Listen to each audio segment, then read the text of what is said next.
ಮಂಗಲಂ.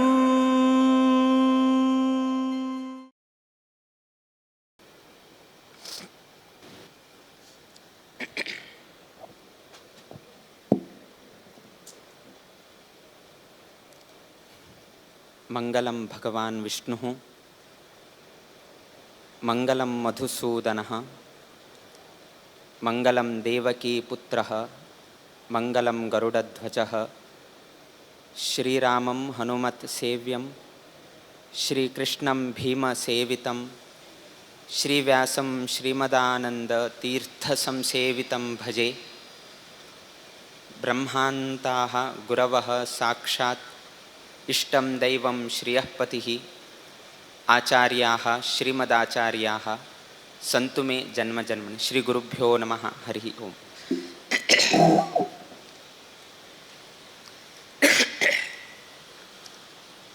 ಈಗ ತಾನೇ ಎಲ್ಲ ಇಲ್ಲಿ ಉಪಸ್ಥಿತರಿರುವ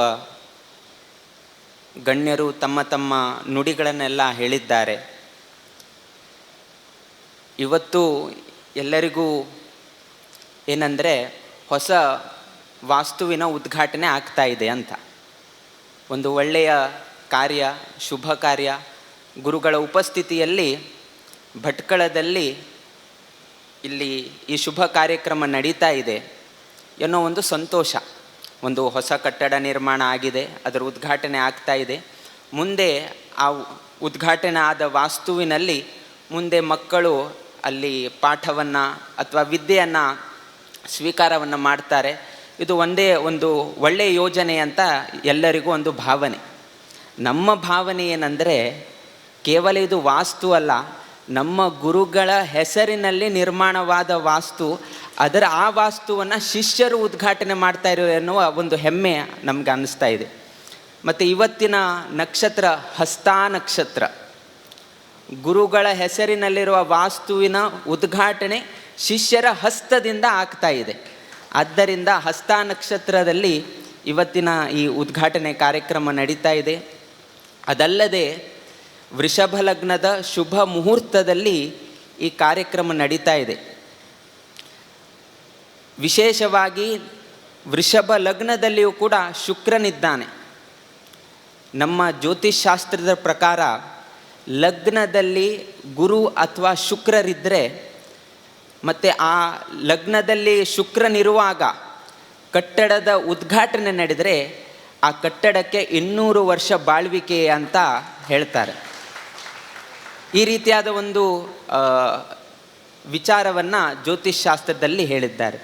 ಆದ್ದರಿಂದ ಇವತ್ತಿನ ಬೆಳಗ್ಗಿನ ಮುಹೂರ್ತದಲ್ಲಿ ವೃಷಭ ಲಗ್ನ, ವೃಷಭ ನವಾಂಶದ ಶುಭ ಮುಹೂರ್ತದಲ್ಲಿ ಸ್ಥಿರವಾದ ಲಗ್ನ, ಸ್ಥಿರವಾದ ನವಾಂಶದಲ್ಲಿಯೇ ಈ ಕಟ್ಟಡದ ಉದ್ಘಾಟನೆಯೂ ಕೂಡ ಆಗಿದೆ.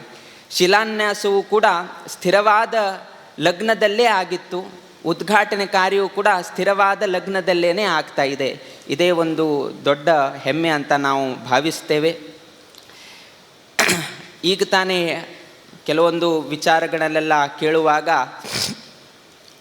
ದಿನೇಶ್ ಪೈ ಅವರು ಹೇಳಿದರು, ನಾವು ನಾವು ಆಡುತ್ತಿರುವ ಒಂದು ಗ್ರೌಂಡ್ ಇತ್ತು, ಆದರೆ ಈಗ ತುಂಬ ಶಿಕ್ಷಣ ಸಂಸ್ಥೆಯಾಗಿ ಬೆಳೆದಿದೆ ಅಂತ. ಅದಕ್ಕೆ ಒಂದು ಕಾರಣ ಏನಂದರೆ, 93ರಲ್ಲಿ ಇಲ್ಲಿ ಒಂದು ರಿಯಾಟ್ಸ್ ಅಂತ ನಾವು ಹೇಳ್ತೀರಿ, ದಂಗಾ ಮಸ್ತಿ ಏನೋ ಒಂದು ಆಗಿತ್ತು ಆವಾಗ. ಕೆಲವೊಮ್ಮೆ ಏನು ನಾವು ತಿಳ್ಕೊಳ್ತೇವೆ ಅಂದರೆ, ಇದು ಆಗಿರುವುದರಿಂದ ನಮಗೆ ತೊಂದರೆ ಆಯಿತು, ಆದ್ದರಿಂದ ನಮ್ಮ ಜನರಿಗೆ ತೊಂದರೆ ಆಯಿತು, ಹೀಗಾಯಿತು ಹಾಗಾಯಿತು ಅಂತ ಹೇಳ್ತೇವೆ. ಆ ಕಾಲದಲ್ಲಿ 93ರಲ್ಲಿ ಯಾರಿದ್ರಲ್ಲ ಅವರೆಲ್ಲರೂ ಕೂಡ ಇದೇ ಮಾತನ್ನು ಹೇಳ್ತಾರೆ, ಕಷ್ಟವಾಯಿತು, ನಮಗೆ ತೊಂದರೆ ಆಯಿತು. ಆದರೆ ಆದದ್ದು ಒಳ್ಳೆಯದಕ್ಕೆ. 93ರಲ್ಲಿ ಹಾಗಾಗಿರೋದ್ರಿಂದ ಎಲ್ಲರೂ ಸೇರಿ ಆಮೇಲೆ ಆ ಶಿಕ್ಷಣ ಸಂಸ್ಥೆ ಮಾಡಬೇಕೆನ್ನುವ ಒಂದು ವಿಚಾರ ಬೆಳಕಿಗೆ ಬಂತು. ಈಗ ಈ ಕಟ್ಟಡಕ್ಕೆ 1 ಕೋಟಿ ದಾನ ಮಾಡಿದ್ರಲ್ಲ, ಅವರು ಕೂಡ 93 ಈ ರಿಯಾಟ್ಸ್ ಎಲ್ಲ ಆದ ನಂತರ ಅವರು ಕೂಡ ಅಮೇರಿಕಾಗೆ ಶಿಫ್ಟ್ ಆದರು. ಒಂದೊಮ್ಮೆ ಅದು ಆಗದೇ ಇದ್ದಿದ್ದರೆ ಅವರು ಅಮೇರಿಕಾ ಹೋಗ್ತಾ ಇರಲಿಲ್ಲ, ಅಮೇರಿಕಾ ಹೋಗ್ತಾ ಇದ್ದರೆ ಅಲ್ಲಿ ವ್ಯಾಪಾರ ಮಾಡ್ತಾ ಇರಲಿಲ್ಲ, ವ್ಯಾಪಾರ ಮಾಡ್ತಾ ಇದ್ದರೆ ಇವತ್ತು 1 ಕೋಟಿ ಈ ಶಾಲೆಗೆ ಬರ್ತಾ ಇರಲಿಲ್ಲ. ಸೊ ಕೆಲವೊಂದು ಆ ಸಮಯದಲ್ಲಿ ನಮಗೆ ಅದು ಹೀಗಾಗಬಾರ್ದಾಗಿತ್ತು, ಇದು ತುಂಬ ಕಷ್ಟ ಆಯಿತು ನಮಗೆ, ಹಾಗಾಯಿತು ಹೀಗಾಯ್ತು ಅಂತ ಹೇಳಿದರು. ಹೌದು, ಆದರೆ ಮುಂದೆ ಆ ಒಂದು ಸಂದರ್ಭ ನಿರ್ಮಾಣವಾಗಿರೋದರಿಂದ ಇವತ್ತು ನಿಮಗೆ ಇಷ್ಟೆಲ್ಲ ಸೌಲಭ್ಯಗಳು ಸಿಗ್ತಾ ಇದೆ.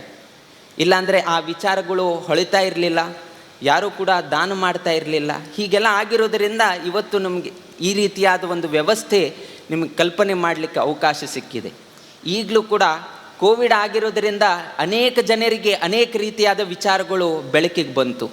ಈಗ ಇರಾನ್ ಯುದ್ಧ ನಡೀತಾ ಇದೆ, ಆಗ ನಮಗೆ ಶಾರ್ಟೇಜ್ ಆಗ್ತಾ ಇದೆ. ಈಗ ಹೊಸ ಹೊಸ ವಿಚಾರಗಳು ಬರ್ತಾ ಇದೆ. ನಾವು ಅಲ್ಲಿಂದಲೇ ಯಾಕೆ ಆಮದವನ್ನು ಮಾಡಬೇಕು, ಅಲ್ಲಿಂದಲೇ ನಾವು ಇಂಪೋರ್ಟ್ ಯಾಕೆ ಮಾಡಬೇಕು, ಇಲ್ಲೇ ನಾವು ಹೊಸ ಗ್ಯಾಸನ್ನು ಸೃಷ್ಟಿ ಮಾಡ್ಬೋದು ಅನ್ನೋ ವಿಚಾರಗಳು ಈಗ ಜನರಿಗೆ ನೆನಪು ಬರ್ತಾ ಇದೆ. ಕೌಡಂಗ್ ಗ್ಯಾಸ್ ಮಾಡಲಿಕ್ಕೆ ಬಯೋಗ್ಯಾಸಿಗೆ ಹೊಸ ಉತ್ತೇಜನ ಸಿಗ್ತಾ ಇದೆ. ಇದೆಲ್ಲ ಯಾಕೆ ಬಂತು? ಈ ರೀತಿಯಾದ ಒಂದು ಸಂದರ್ಭ ನಿರ್ಮಾಣ ಆಗಿರೋದರಿಂದ ಈ ರೀತಿಯಾದ ಒಂದೊಂದು ವಿಚಾರಗಳು ಬೆಳಕಿಗೆ ಬರ್ತಾಯಿದೆ. ಆದ್ದರಿಂದ ನಾವು ಯಾವತ್ತೂ ಹೇಳ್ತೇವೆ ಆದದ್ದೆಲ್ಲ ಒಳಿತೆ ಅಂತ. ಆದ್ದರಿಂದ ಈ ಶಿಕ್ಷಣ ಸಂಸ್ಥೆಗೆ ಈಗ ತಾನೇ ಹೇಳಿರುವ ಹಾಗೆ ಈ ಶಿಕ್ಷಣ ಸಂಸ್ಥೆಗೆ ವೈಯಕ್ತಿಕ ಯಾವ ಹೆಸರನ್ನು ಬರೆದಿಲ್ಲ.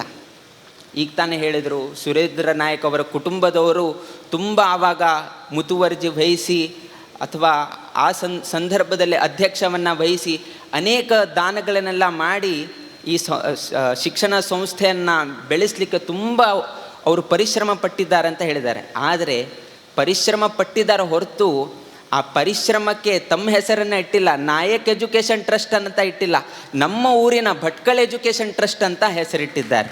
ಯಾಕಂದರೆ ನಮ್ಮ ಊರು ಬೆಳಿಬೇಕು, ನಮ್ಮ ಊರಿನ ಹೆಸರು ಪ್ರಗತಿಯಲ್ಲಿ ಬರಬೇಕು ಅನ್ನೋ ಉದ್ದೇಶದಿಂದ ಭಟ್ಕಳ ಎಜುಕೇಷನ್ ಟ್ರಸ್ಟನ್ನು ಇಟ್ಟು ಈ ಶಿಕ್ಷಣ ಸಂಸ್ಥೆಯನ್ನು ನಡೀತಾ ಇದ್ದಾರೆ.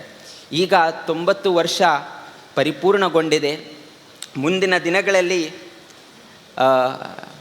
ಶತಮಾನೋತ್ಸವದ ಕಾರ್ಯಕ್ರಮದ ರೂಪರೇಷೆಯು ಕೂಡ ಇಂದಿನ ಸಭೆಯಲ್ಲಿ ಉಲ್ಲೇಖವಾಗಿದೆ.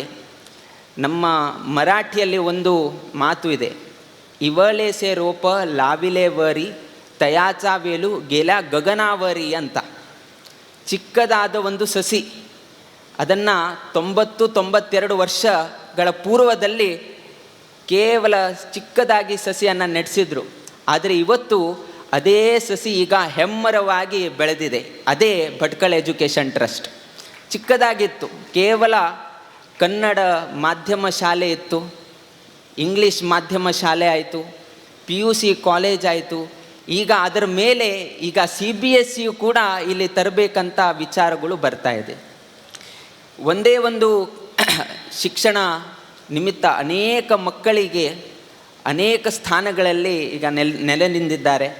ಈಗ ಮಂಗಳೂರಿನಲ್ಲಿ ಡಾಕ್ಟರ್ ಆಗಿದ್ದಾರೆ, ಕೆಲವರು ಪೂನಾದಲ್ಲಿ ಇಂಡಸ್ಟ್ರಿಯಲ್ ಆಗಿದ್ದಾರೆ, ಕೆಲವರು ಅಮೇರಿಕಾದಲ್ಲಿ ಹೋಗಿ ವ್ಯಾಪಾರ ಮಾಡ್ತಾ ಇದ್ದಾರೆ, ಕೆಲವರು ದೊಡ್ಡ ದೊಡ್ಡ ಇಂಡಸ್ಟ್ರಿಗಳನ್ನೆಲ್ಲ ನಿರ್ಮಾಣ ಮಾಡಿದ್ದಾರೆ. ಇದಕ್ಕೆಲ್ಲ ಎಲ್ಲರಿಗೂ ಮೂಲಭೂತ ಯಾವುದಂದರೆ ಇದೇ ಭಟ್ಕಳ ಎಜುಕೇಷನ್ ಟ್ರಸ್ಟ್. ಆ ಸಮಯದಲ್ಲಿ ಆ ಎಜುಕೇಷನ್ ಇಲ್ಲಿ ಸಿಗದೆ ಹೋಗಿದ್ದರೆ ಇವತ್ತು ಅಂತಹ ಎಲ್ಯುಮಿನಿಗಳನ್ನು ನಾವು ನೋಡ್ತಾ ಇರಲಿಲ್ಲ. ಇವತ್ತೆಲ್ಲ ಎಲ್ಯುಮಿನಿ ಅವರೆಲ್ಲ ಇಲ್ಲಿ ಮೀಟ್ ಆಗ್ತಾ ಇದ್ದೀರಾ. ಇಂತಹ ಮೊದಲಿಗೇನಿತ್ತಂದರೆ ನಾವೆಲ್ಲ ಓದುವಾಗ ದೂರ ಒಂದು ಕಾಲೇಜ್ ಅಂದರೆ ಬೇರೆ ಊರಿಗೆ ಹೋಗಬೇಕು, 10 ಕಿಲೋಮೀಟರು ಅಥವಾ ಬೇರೆ ಊರಿಗೆ ಹೋಗಿ ಅಲ್ಲಿ ವಾಸ ಮಾಡಿ ಅಲ್ಲಿ ನಾವು ಶಿಕ್ಷಣವನ್ನು ಪಡಿಬೇಕಾಗಿತ್ತು. ಈಗ ಪ್ರತಿಯೊಂದು ಊರಿನಲ್ಲಿ ಎಜುಕೇಷನ್ ಇದೆ. ಹೊನ್ನಾವರದಲ್ಲಿ ಇದೆ, ಭಟ್ಕಳದಲ್ಲಿ ಇದೆ, ಕಾರವಾರದಲ್ಲಿ ಇದೆ. ಹಾಗೆ ಮುಂದೆ ಬೇರೆ ಬೇರೆ ಬೇರೆ ಒಂದೊಂದು ಊರಿನಲ್ಲಿ ಒಂದೊಂದೊಂದು ಶಿಕ್ಷಣ ಸಂಸ್ಥೆ ನಿರ್ಮಾಣವಾಗಿದೆ. ಮೊದಲಿಗೆ ಶಿಕ್ಷಣ ಸಂಸ್ಥೆನೇ ಇರಲಿಲ್ಲ. ಒಂದು ಸಂಸ್ಥೆ ಅಂದರೆ ಅಲ್ಲಿ, ಮತ್ತೊಂದು ಸಂಸ್ಥೆ ಅಂದರೆ ಅಲ್ಲಿ. ಕುಮಟಾ ಎ ವಿ ಬಾಳಿಗ ಒಂದು, ಆಮೇಲೆ ಬೇರೆ ಯಾವುದಾದ್ರೂ ಒಂದು ಭಟ್ಕಳ ಎಜುಕೇಷನ್ ಟ್ರಸ್ಟ್, ಮಧ್ಯದಲ್ಲಿ ಯಾವುದೂ ಇಲ್ಲ. ಆದರೆ ಈಗ ಅನೇಕ ಕಡೆಯಲ್ಲಿ ಕಾಲೇಜು ಶಾಲಾ ಕಾಲೇಜುಗಳು ತುಂಬ ಆಗಿವೆ. ಈಗ ಟೆನ್ಷನ್ ಇಲ್ಲ, ಎಲ್ಲಿ ಬೇಕಾದರೂ ಹೋಗ್ಬೋದು. ಆದರೆ ಇವತ್ತು ಕಾಲೇಜ್ ಮುಖ್ಯ ಅಲ್ಲ, ಕಾಲೇಜ್ ಒಳಗಡೆ ಏನು ಕೊಡ್ತಾರೆ ಅದು ಮುಖ್ಯವಾಗಿದೆ. ಮೊದಲಿಗೆ ಕಾಲೇಜ್ ಬೇಕಾಗಿತ್ತು, ಯಾಕೆಂದರೆ ಒಂದು ಕಾಲೇಜ್ ತುಂಬ ದೂರ ಇತ್ತು. ಆದರೆ ಇವತ್ತು ಕಾಲೇಜು ಅನೇಕ ಕಾಲೇಜ್ಗಳಿವೆ. ಆದರೆ ಎಲ್ಲರೂ ಏನು ನೋಡೋದಂದರೆ ಎ ವಿ ಬಾಳಿಗ ಕಾಲೇಜ್ನಲ್ಲಿ ಯಾವ ರೀತಿಯಾದ ಫೆಸಿಲಿಟೀಸ್ ಇದೆ, ಬಿಲ್ಡಿಂಗ್ ಇದೆ, ಬಿಲ್ಡಿಂಗ್ ಒಳಗಡೆ ಏನು ಕೊಡ್ತಾರೆ. ಭಟ್ಕಳ ಎಜುಕೇಷನ್ ಬಿಲ್ಡಿಂಗ್ ಇದೆ, ಬಿಲ್ಡಿಂಗ್ ಒಳಗಡೆ ಏನು. ಅದಕ್ಕಾಗಿ ಇಲ್ಲಿ ಬಂದಾಗ ಇಂಟರ್ಯಾಕ್ಟಿವ್ ಕ್ಲಾಸಸ್, ಹೊಸ ಹೊಸ ಯೋಜನೆ, ಹೊಸ ಹೊಸ, ಮೊದಲಿಗೆ ಕಂಪ್ಯೂಟರ್ ಕ್ಲಾಸ್ ಇರಲಿಲ್ಲ, ಈಗ ಕಂಪ್ಯೂಟರ್ ಲ್ಯಾಬ್ಸ್ ಇದೆ, ಕೆಮಿಸ್ಟ್ರಿ ಲ್ಯಾಬು, ಫಿಸಿಕ್ಸ್ ಲ್ಯಾಬು, ಈಗ ಮ್ಯಾಥಮೆಟಿಕ್ಸ್ ಲ್ಯಾಬು ಆಗಿದೆ. ಟಿಂಕರ್ ಅಂತ ಮತ್ತೊಂದು ಟಿಂಕರ್ ಕ್ಲಾಸ್ ಅಂತ, ಅಟಲ್ ಬಿಹಾರಿ ಅವರ ಹೆಸರಿನಲ್ಲಿ ಟಿಂಕರ್ ಕ್ಲಾಸ್ ಅಂತ ಒಂದಾಗಿದೆ. ಇಷ್ಟೆಲ್ಲ ಹೊಸ ಹೊಸ ಹೊಸ ಇನೋವೇಷನ್ ಎಲ್ಲಿದೆ ಅಲ್ಲೂ ಮಕ್ಕಳು ಹೋಗ್ತಾರೆ. ಬಿಲ್ಡಿಂಗ್ ಮಾಡಿದರೆ ಸಾಕಾಗಲ್ಲ, ಬಿಲ್ಡಿಂಗ್ ಒಳಗಡೆ ಯಾವ ಫೆಸಿಲಿಟಿ ಕೊಡ್ತಾರೆ ಅದನ್ನು ನೋಡಿ ಮಕ್ಕಳು ಆ ಶಾಲೆಗೆ ಅಡ್ಮಿಷನ್ ಮಾಡಿಕೊಳ್ತಾರೆ. ನಮ್ಮ ಪ್ರಕಾರ ವಿದ್ಯೆ ಬೇಕು, ವಿದ್ಯೆ ಬೇಕು, ಆದರೆ ವಿದ್ಯೆ ಜೊತೆಗೆ ಅನುಭವ ಹಾಗೂ ನೈತಿಕತೆಯೂ ಕೂಡ ಬೇಕು. ಆಗ ಮಾತ್ರ ಆ ವ್ಯಕ್ತಿ ಉದ್ಧಾರನಾಗಲಿಕ್ಕಾಗತ್ತೆ. ಕೇವಲ ವಿದ್ಯೆ ಇದ್ದರೆ ಸಾಲದು, ಕೇವಲ ವಿದ್ಯೆ ಇಲ್ಲದೆ ಸಾಲದು. ಕೆಲವೊಮ್ಮೆ ಏನಾಗುತ್ತೆ ಅಂದರೆ, ಯಾವುದೋ ಒಂದು ದೊಡ್ಡ ಕಂಪನಿ ಅನೇಕ ಜನರ ಅದಕ್ಕೆ ಕಾರ್ಮಿಕರಿದ್ದಾರೆ, ಅನೇಕ ಜನ ಇದ್ದಾರೆ, ಆದರೆ ಓನರು ಏನೂ ಓದಿಲ್ಲ. ಅವ್ನು 4th ಪಾಸೋ 5th ಪಾಸೋ 10th ಪಾಸೋ ಅಷ್ಟೇ.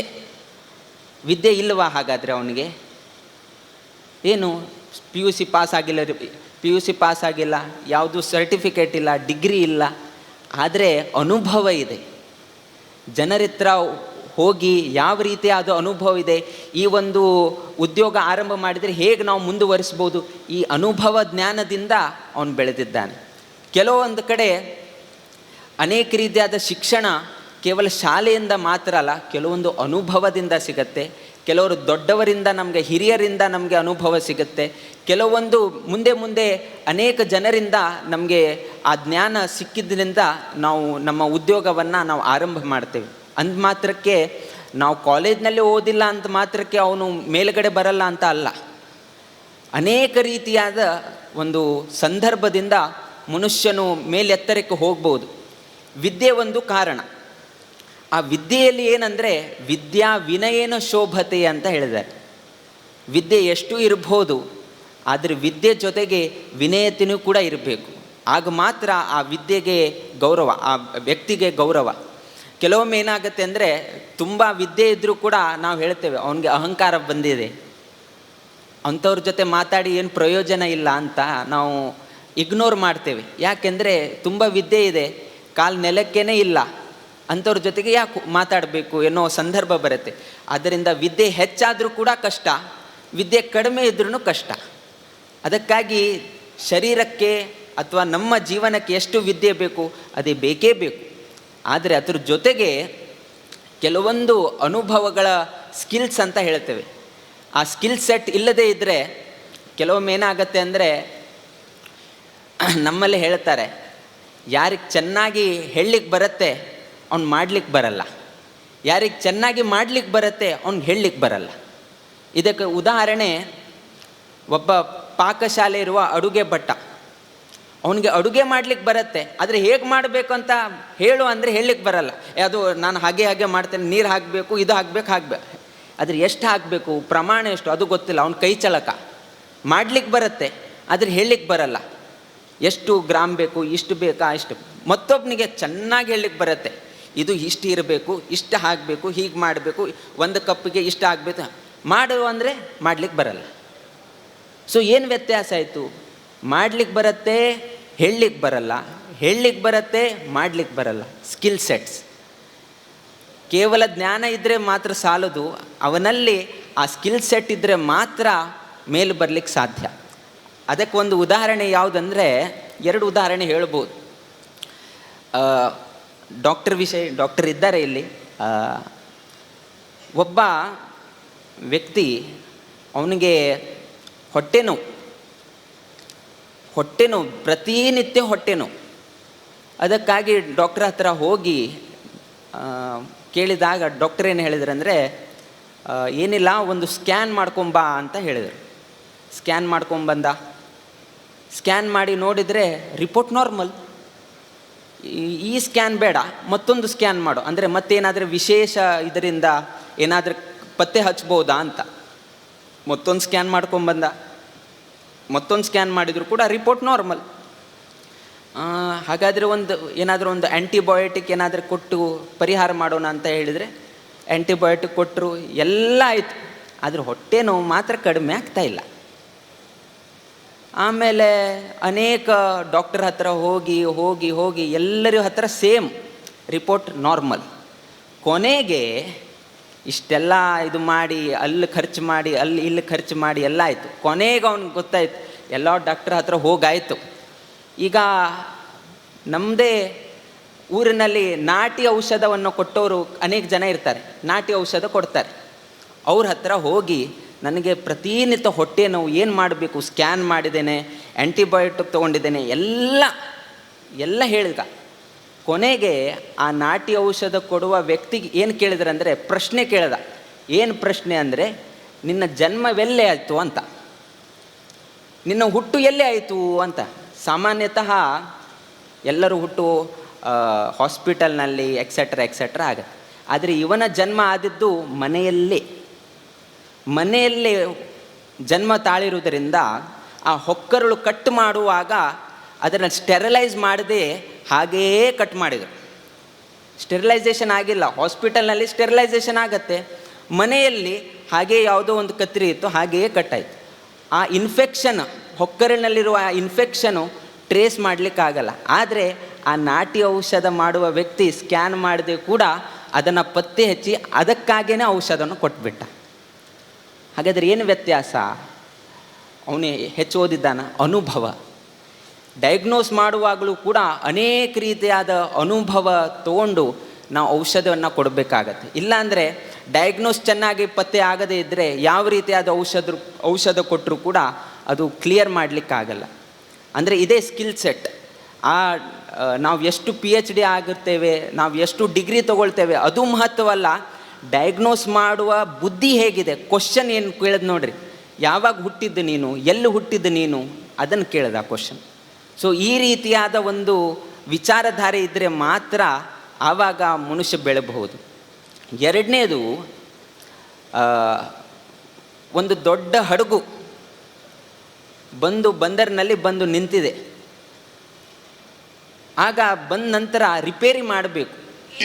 ರಿಪೇರಿ ಮಾಡುವಾಗ ಎಷ್ಟು ಇಂಜಿನಿಯರನ್ನೆಲ್ಲ ಕರೆಸಿ ಅದನ್ನು ಇಂಜಿನೆಲ್ಲ ಇದು ನೋಡಿ ಎಲ್ಲ ಮಾಡಿದರೂ ಕೂಡ ಹಡಗು ಮಾತ್ರ ಸ್ಟಾರ್ಟ್ ಆಗ್ತಾ ಇಲ್ಲ. ಕೊನೆಗೆ ಎಲ್ಲ ಇಂಜಿನಿಯರ್ಸ್ನೆಲ್ಲ ಕರೆಸಿ ಎಲ್ಲರೂ ಫೇಲ್ ಆದ ನಂತರ ಆಮೇಲೆ ಓನರ್ ಹೇಳ್ದ, ಮತ್ತಾರು ಬಾಕಿ ಇದ್ದಾರೆ ಅಂತ. ಆಗ ಇಲ್ಲೇ ಒಬ್ಬರು ಯಾರೋ ಇದ್ದಾರೆ, ಅವರು ಚಿಕ್ಕ ಹಡಗುಗಳನ್ನೆಲ್ಲ 40 ವರ್ಷದಿಂದ ಅವರೇ ನೋಡ್ತಾರೆ, ಅವ್ರನ್ನ ಕರೆಸ್ಬೋದಾ ಅಂತ. ಇವರೆಲ್ಲ ದೊಡ್ಡ ಇಂಜಿನಿಯರ್ಸ್, ಅನೇಕ ಕಾಲೇಜ್ನಲ್ಲಿ ಓದಿ ಬಂದಿರೋ ಇಂಜಿನಿಯರ್ಸ್, ಅವ್ರ ಹತ್ರನೇ ಆಗಿಲ್ಲ, ಮತ್ತು ಇವನೇನು ಮಾಡ್ಬೋದು ಅಂತ ಈ ರೀತಿಯಾದ ಒಂದು ಕಲ್ಪನೆ ಇತ್ತು. ಸರಿ, ಇವರೆಲ್ಲ ಫೇಲ್ ಆಗಿದ್ದಾರಲ್ಲ, ಅವನಿಗೂ ಒಬ್ಬರನ್ನ ಕರೆಸಿ ಏನಾಗತ್ತೆ ನೋಡೋಣ ಅಂತ. ಆಮೇಲೆ ಆತ ಬಂದ, ಸಂಪೂರ್ಣ ಹಡಗವನ್ನೆಲ್ಲ ನೋಡ್ದ. ಕೊನೆಗೆ ಒಂದು ಸ್ಪಾನರ್ ತೊಗೊಂಡ, ಒಂದು ಹೋಗಿ ಅದನ್ನು ಬಾರಿಸಿ ಈಗ ಸ್ಟಾರ್ಟ್ ಮಾಡು ಅಂತ ಹೇಳ್ದ. ಹಡಗು ಸ್ಟಾರ್ಟ್ ಆಯಿತು. ಆಮೇಲೆ ಹೋದ ನಂತರ ಬಿಲ್ ಕಳಿಸ್ಕೊಟ್ಟ. ಬಿಲ್ ಎಷ್ಟಿತ್ತು ಅಂದರೆ 10,000 ರೂಪಾಯಿ ಇತ್ತು. ಡೈರೆಕ್ಟ್ ಹಡಗು ರಿಪೇರಿ ಮಾಡಲಿಕ್ಕೆ 10,000 ಅಂತ ಬಿಲ್ ಕೊಟ್ಟ. ಓನರಿಗೆ ಶಾಕ್. ಕೇವಲ ಒಂದು ಸ್ಪ್ಯಾನರ್ ತೊಗೊಂಡು ಇಷ್ಟೇ ಹೊಡೆದಿದ್ದಕ್ಕೆ 10,000 ಏನಿದು ಅಂತ ಕೇಳಿ ಆಮೇಲೆ ಪುನಃ ಅವ್ರು ಕಳಿಸಿ, ನನಗೆ ಹೀಗೆ ಬೇಡ ಬಿಲ್, ನನಗೆ ಒಂದೊಂದೊಂದೊಂದು ಅಂದರೆ ಎಷ್ಟು ನಿನ್ನ ಖರ್ಚು ಬೈಫರ್ಕಿಷನ್ ಮಾಡಿಕೊಡು, ಇದಕ್ಕೆ ಎಷ್ಟಾಯಿತು, ಟೋಟಲ್ ಎಷ್ಟು ಅಂತ ಬೇಕು, ಸಪ್ರೇಟ್ ಮಾಡಿಕೊಡು. ಒಮ್ಮೆಲೆ 10,000 ಬರೀಬೇಡ, ಇದಕ್ಕೆ 1,000, ಇದಕ್ಕೆ 2,000, ಇದಕ್ಕೆ 3,500, ಹೀಗೆಲ್ಲ ಸೇರಿಸಿ ಹೇಗೆ 10,000 ಬಂತು ಅಂತ ತೋರಿಸು ಅಂತ ಕಳಿಸ್ಕೊಟ್ಟ.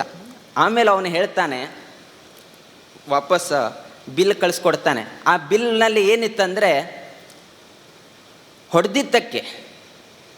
ಸ್ಪ್ಯಾನರ್ ತೊಗೊಂಡು ಹೊಡೆದಿದ್ದಕ್ಕೆ 9,000, ಸ್ಪ್ಯಾನರ್ದಿಂದ ಹೊಡೆದಿದ್ದಕ್ಕೆ ₹1, ಸ್ಪ್ಯಾನರ್ದಿಂದ ಹೊಡೆದಿದ್ದಕ್ಕೆ ₹1, ಎಲ್ಲಿ ಹೊಡಿಬೇಕು ಅದಕ್ಕೆ 9,999 ರೂಪೀಸ್. ಇಂಜಿನಿಯರ್ ಇದೆ, ಡಿಗ್ರಿ ಇದೆ, ಸ್ಪ್ಯಾನರ್ ಇದೆ ಅಂದ ಮಾತ್ರಕ್ಕಾಗಲ್ಲ, ಅದು ಎಲ್ಲಿ ಹೊಡಿಬೇಕು ಎನ್ನುವುದು ಜ್ಞಾನ, ಆ ಸ್ಕಿಲ್ಸ್ ಇದ್ದರೆ ಮಾತ್ರ ಮನುಷ್ಯ ಮೇಲೆ ಎಲ್ಲಿಗೆ ಬರ್ಬೋದು. ಅದೇ ವಿದ್ಯಾರ್ಥಿಗಳಿಗೆ ಇಂದಿನ ಸಂದೇಶ. ಇಲ್ಲಿ ಎಲ್ಲರೂ ಕೂಡ ಮಾರ್ಕ್ಸ್ ಬೇಕಂತ ಬರ್ತಾರೆ. 95 ಆಗಬೇಕು, 98 ಆಗಬೇಕು, ಮಾರ್ಕ್ಸ್ ಬೇಕು. ಮಾರ್ಕ್ಸ್ ಬೇಡ ಅಂತ ನಾವು ಹೇಳಲ್ಲ. ಮಾರ್ಕ್ಸ್ ಹಿಂದೆ ಓಡಬೇಡಿ ನೀವು, ವಿದ್ಯೆಯಿಂದ ಹೋಗಿ ಮಾರ್ಕ್ಸ್ ಆಟೋಮೆಟಿಕ್ಲಿ ನಿಮ್ಮ ಹಿಂದೆ ಬರುತ್ತೆ. ಆದರೆ ನಾವು ಮಾರ್ಕ್ಸ್ ಹಿಂದೆ ಹೋಗಿ ಹೋಗಿ ಹೋಗಿ ಏನಾಗುತ್ತೆ ಅಂದರೆ ಕೊನೆಗೆ ಇಂಜಿನಿಯರ್ನಲ್ಲಿ ಓದುವಾಗ ಚಿಕ್ಕದು ಎಕ್ಸಾಂಪಲ್ ಕೇಳ್ತಾರೆ. ನಾವು ಏನೇನೋ ಓದ್ಕೊಂಡು ಹೋಗ್ತೇವೆ, ಟ್ರಿಗ್ನೋಮೆಟ್ರಿ ಕೇಳ್ಬೋದು, ಪೈಥಾಗೊರಸ್ ಥಿಯರಮ್ ಕೇಳ್ಬೋದು, ಎಕ್ಸೆಟ್ರಾ ಕೇಳ್ಬೋದು ಇಂಜಿನಿಯರ್ನಲ್ಲಿ ಅಂತ ಹೋಗ್ತಾರೆ. ಅಲ್ಲಿ ಹೋದ ತಕ್ಷಣ ಇಂಟರ್ವ್ಯೂ ಕೇಳೋದಂದರೆ LCM HCF ಗೊತ್ತಾ ಅಂತ, ಲೀಸ್ಟ್ ಕಾಮನ್ ಮೀನ್ ಅಥವಾ ಹೈಯೆಸ್ಟ್ ಕಾಮನ್ ಫ್ಯಾಕ್ಟರ್, ಇದನ್ನು ಕೇಳ್ತಾರೆ. ನಾವು ಓದಿ ಹೋಗಿದ್ದೇನೆಂದರೆ ಪೈಥಾಗೊರಸ್ ಥಿಯರಮ್ ಕೇಳ್ಬೋದು, ಟ್ರಿಗ್ನೋಮೆಟ್ರಿ ಕೇಳ್ಬೋದು, sine theta, cos theta, tan theta, ಅದು ಇದು ಎಲ್ಲ ಕೇಳ್ಬೋದು ಅಂತ ಹೋಗಿ ಕೊನೆ ಕೇಳಿದಂದರೆ ನಾವು 4th ಸ್ಟ್ಯಾಂಡರ್ಡ್ 5th ಸ್ಟ್ಯಾಂಡರ್ಡ್ನಲ್ಲಿ ಕಲಿಸೋದು LCM ಮತ್ತು HCF ಎಷ್ಟೋ ಮರ್ತು ಬಿಟ್ಟಿದ್ದೇವೆ ನಾವು. ಆವಾಗ ಕೇಳೋದು ಆ ಪ್ರಶ್ನೆ ನೆನಪಿಲ್ಲ. ಆವಾಗ ಆ ಇಂಟರ್ವ್ಯೂ ಕೇಳ್ತಾನೆ, ಅರೇ ನೀವು 10th 95 ತೊಗೊಂಡಿದೆಯಲ್ಲ, ಸೆಕೆಂಡ್ PUCಯಲ್ಲಿ 98 ಆಗಿದೆಯಾ, ನೀನು LCM HCF ಗೊತ್ತಿಲ್ವಾ ಅಂತ ಕೇಳ್ತಾರೆ. ಆವಾಗೇನು ಉತ್ತರ ನಿಮ್ಮದು? ಈ ರೀತಿಯಾದ ಆಗತ್ತೆ. ಅದಕ್ಕಾಗಿ ವಿದ್ಯೆ ಹಿಂದೆ ಹೋದರೆ ಆ ವಿದ್ಯೆ ಯಾವತ್ತೂ ನನಗೆ ನೆನಪಿರುತ್ತೆ. ಯಾರಿಗೂ ಕೇಳಿ, ಚಿಕ್ಕವರಿಗೆ ಟೇಬಲ್ಸ್ ಗೊತ್ತಿದೆ, ಯಾರಿಗೂ ಕೇಳಿ. A ಅಂದರೆ ಆ್ಯಪಲ್, B ಅಂದರೆ, ಯಾಕಂದರೆ ಚಿಕ್ಕನಿರುವಾಗ ನಾವು ವಿದ್ಯೆಯಿಂದ ಹೋಗ್ತಾ ಇದ್ದೀವಿ, ನಾವು ಮಾರ್ಕ್ಸಿಂದ ಹೋಗ್ತಾ ಇರಲಿಲ್ಲ. ನಾವು ಮಾರ್ಕ್ಸಿಂದ ಯಾವಾಗ ಓಡ್ತಾ ಇದ್ದೀವಿ ಅಂದರೆ 8th 9th ಬಂದ ನಂತರ ಮಾರ್ಕ್ಸಿಂದ ಓಡ್ತಾ ಇದ್ದೀವಿ. ಅದ್ರ ಮೊದಲಿಗೆ ಏನು ಪಾಠ ಆಗತ್ತೆ, ಪಾಠ ಓದೋದು, ಎಕ್ಸಾಮ್ ಬರೆಯೋದು, ಆಟೋಮೆಟಿಕ್ಲಿ ಮಾರ್ಕ್ಸ್ ಸಿಗ್ತಾಯಿತ್ತು. ಆದರೆ 8th 9th 10th ಆದ ನಂತರ ಒಂದು ಭಯ. ಏನು ಭಯ ಅಂದರೆ, ಈಗ ಓದಿಲ್ಲ ಅಂದರೆ ನಿಮಗೆ ಇದಾಗತ್ತೆ, ಅದು ಆಗತ್ತೆ, ಹೀಗಾಗತ್ತೆ, ಕಡಿಮೆ ಮಾರ್ಕ್ಸ್ ಅಂದರೆ ಇಲ್ಲಿ ಜಾಬ್ ಸಿಗಲ್ಲ, ಅಲ್ಲಿ ಜಾಬ್ ಸಿಗಲ್ಲ. ಈಗ ಎಷ್ಟು ಓದ್ರೂ ಕೂಡ ಜಾಬ್ ಸಿಗ್ತಾ ಇಲ್ಲ. ಈಗಂದರೆ AI ಆಗ್ತಾ ಇದೆ, ಬೇರೆ ಬೇರೆ ಏನೇನೋ ಹೊಸ ಪರಿಷ್ಕಾರಗಳು ಬರ್ತಾ ಇದೆ. ಯಾರು ಇಂಜಿನಿಯರ್ ಮಾಡಿದ್ದು ಬ್ಯಾಂಕ್ನಲ್ಲಿ ನೌಕರಿ ಮಾಡ್ತಾ ಇದ್ದೇನೆ, ಮಾಡಿದ್ದು ಇಂಜಿನಿಯರ್ ಮಾಡ್ತಾ ಇರೋದು ಬ್ಯಾಂಕ್ ನೌಕರಿ. ಯಾಕೆಂದರೆ ಆಮೇಲೆ MBA ಇನ್ ಫೈನಾನ್ಸ್ ಮಾಡ್ದ. ಯಾರು ಹಾರ್ಡ್ವೇರ್ ಓದ್ತಾ ಇದ್ದಾನೆ ಅವನು ಸಾಫ್ಟ್ವೇರ್ ಮಾಡ್ತಾ ಇದ್ದಾನೆ, ಯಾರು ಸಾಫ್ಟ್ವೇರ್ ಓದ್ತಾ ಇದ್ದಾನೆ ಅವನು ಹಾರ್ಡ್ವೇರ್ ಮಾಡ್ತಾ ಇದ್ದಾನೆ. ಇದು ಎಜುಕೇಷನ್ ಸಿಸ್ಟಮ್ ಏನಂತಲೇ ಗೊತ್ತಾಗ್ತಾ ಇಲ್ಲ. ಈ ರೀತಿಯಾದ ಒಂದು ಸಂದರ್ಭ, ಅಟ್ಮಾಸ್ಫಿಯರ್ ನಾವು ನೋಡಲಿಕ್ಕೆ ಕಾಣ್ತಾ ಇದ್ದೇವೆ.